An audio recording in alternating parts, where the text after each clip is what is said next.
Your desire drives. Hello, radiant beings. Welcome back to another episode of Now Cosmic. For those of you watching on YouTube, Now Cosmic is my podcast.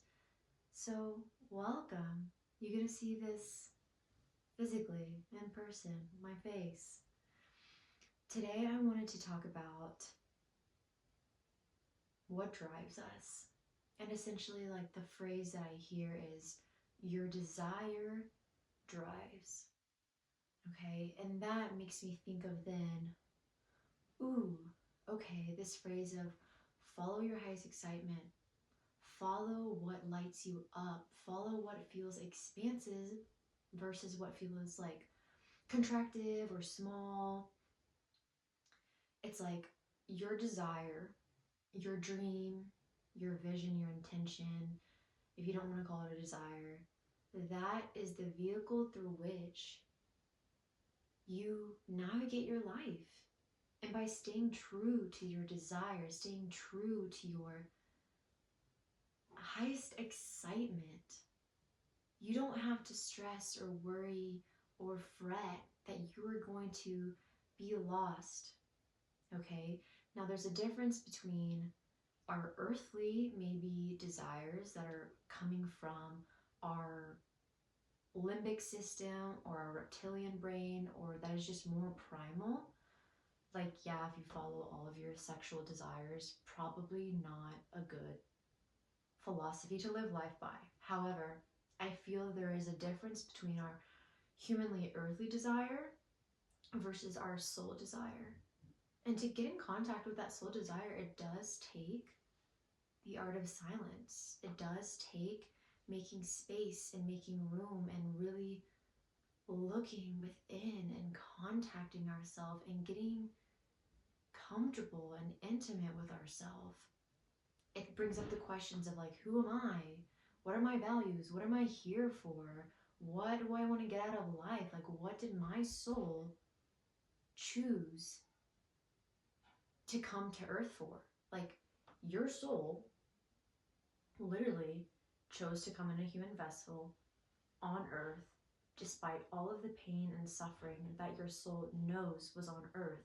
It chose to come here, not just to fork around, but for a reason, for something that pulls us, that drives us again, and that is our soul's desire. Some people, your soul's desire is to create art, to make music, to sing, to paint. Some people came here for humanitarianism. Some people came here to help others. You know, we have practitioners, facilitators, therapists, doctors. Some people came here because they're really good at organization and systems. And our society needs help with systems. So listening to not, again, like, having your desire drive you, there's a process of unbecoming that's necessary, and deprogramming from what society, our parents, our collective consciousness, you know, there's personal paradigms, like your personal program, and then there's collective paradigms and collective programmings. And we must strip those away layer by layer, just like an onion, until we find our core and center. And again, like I said, to do so, it takes time, and it takes getting to know yourself and doing the inner work. And there's not necessarily a timeline on this, but having and holding the intention of, what is my soul's desire, and how can I let that drive me? How can I let that move me to where I need to go? And whenever we're in contact with our soul's desire and it's driving us, we don't have to worry about going to the wrong place, because the right doors will open in divine perfect timing, divine orchestration, right? Because in this moment, when you're having your desire drive, your soul's wish drive, you are co-collaborating with spirit. So it's not just you, like, walking around frolicking with no direction. That's something that Claudia and me say, my best friend, where sometimes you're just frolicking with no direction. However, there's frolicking with direction. That's your desire driving you. Okay? And if we do not have the process of one, holding the intention and just like going on autopilot, basically then you're an NPC. You know, like you want to be the full avatar, fully embodied, fully aligned, and conscious and intentional about the path that you're walking and that you're blazing. And I feel like this is important for me to talk about because I think it is invaluable to dedicate our life to what is in here. For those listening who can't see me, I'm like touching my heart.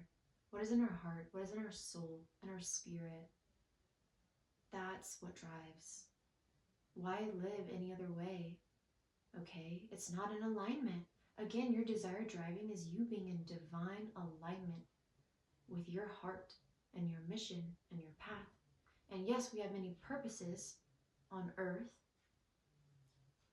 and maybe following our desire and letting it drive will lead us to purpose A, purpose B, so on and so forth, because we're multidimensional. I feel like we didn't come here just for one single thing, because we're not singular or even binary. Again, we're multidimensional, multifaceted. And by being in the passenger seat, putting in the GPS, my desire, divine alignment, highest excitement, my soul's wish, right? Trusting the GPS and this hypothetical self-driving car that we have, and us being in the passenger seat, passenger princess, passenger prince, passenger priestess, whatever you want to say. Us having divine faith that even like physically earthly things, it may not make sense at the moment. If our soul and our heart says yes to that desire driving, then trust that that GPS will get you to your destination, right? And I feel like this conversation also brings up that letting your desire drive is divine faith, divine trust. You feel it in your body and your heart to know that this is true for me, this is real, this is what I want to do, and this is my desire, this is my dream, this is my vision, it's calling me. Trust that, you know? And trusting it after you've done the work of unbecoming, taking out the layers, letting go of programmings that aren't yours, doing the spiritual work, energetic work, because we have a lot of filters and projections that are on us, doing the therapeutic work, whatever modality it is for you, to let go of what is not yours so you can have clarity on, oh, this is me. This is me. I'm not doing this because my mom wants me to do this. I'm not doing this because my partner wants me to do this, or society, or everyone in my town does this. No, I'm doing this because this is what my soul wants. And it makes my heart sad that not the majority of humankind is living in that way. You know, a lot of people are still living through programmings, being unconscious, basically autopilot. And my wish and my hope is that we are able as a collective to awaken to our inner truth, to let go of what is not ours, to let go of anything that is not our inner truth, and to listen to our heart, to allow the desires and dreams to emerge, and to let it drive us, let it move us. Yeah, that's what I have to say today. I just wanted to keep this brief, and I could go on and on and on and on and on. But again, just to reiterate, let your desire drive. Because when your desire is driving, your life becomes miraculous. Your life becomes extraordinary.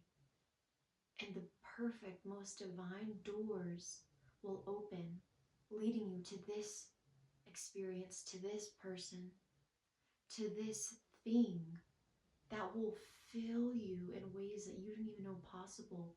And to do that, and to experience that, and to feel that, you have to surrender, make room, let go, and follow it. Just like my new song that came out, make room, make room, make room. Throw away the old, let the past die. Shedding to new skin, right? Unbecoming all so your true spirit can shine. Those are lyrics in my song, and it's true. Letting your desire and truth drive you. That is a life worth living, and I wish that for you, and all of humanity too. So, I love ya. I want you to remember that you're so divinely protected, supported, guided, and loved, and the earthly realm and the heavenly realm, by the ancestors, by the people in your life, by your angels, and everything is working out better than we can ever, ever imagine. Have a radiant, radiant day. Ashin Sequoia. Mwah.